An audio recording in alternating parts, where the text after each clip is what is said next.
Let me bring in my guest, Professor Liu Zhiqin, a senior fellow at the Chongyang Institute for Financial Studies at Renmin University of China. Good to have you with us on our show, Professor Liu. China has set up this new bureau to promote the development of the private economy. How does that strategy fit into the country's broader economic development strategy, particularly in terms of promoting high-quality development? I should say that this step is a very important signal to the global market and also to the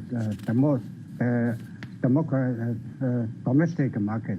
This is to say that how the important role that the central government has laid to the private sector.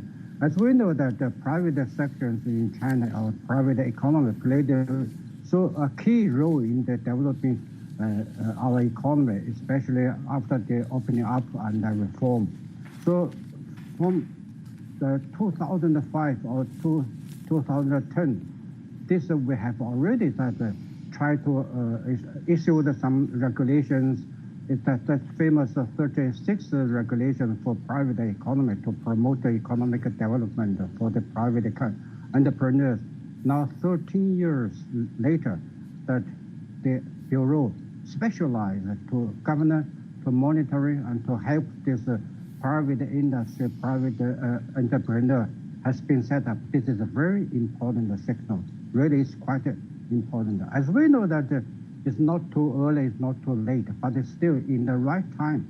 Why we say that in the right time to set up this organization? Because now the global market situation as a whole is generally changed, cannot compare that before with the 20 years before. Nowadays we can see many things changes.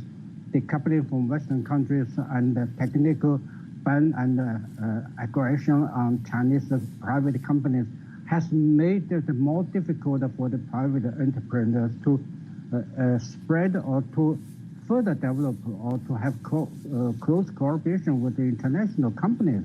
So that's why they need the support from the government. So this special bureau is set up is only to meet the demands of the market, is to meet the demands of the private entrepreneurs. We know the private economy plays an important role in China, over 50% GDP and 60% tax income and 70% employment. So we have to promote and open up our market, give less monitoring or less tougher regulation on the control of the private company, to give more emancipating or to give more liberalizing for this freedom of the private companies to further develop their own economy, especially in the high tech.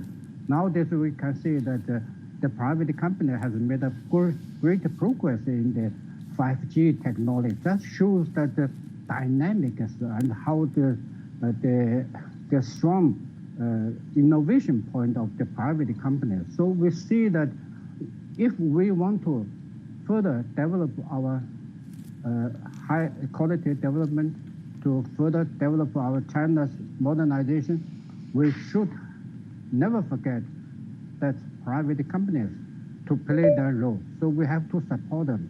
So from the government level, they build up such a bureau, such an office. It's very important to have a unified policy, have a unified market, have a unified effort to support our private companies. Well, Professor Liu Zhiqin, thank you so much for your analysis. Appreciate it.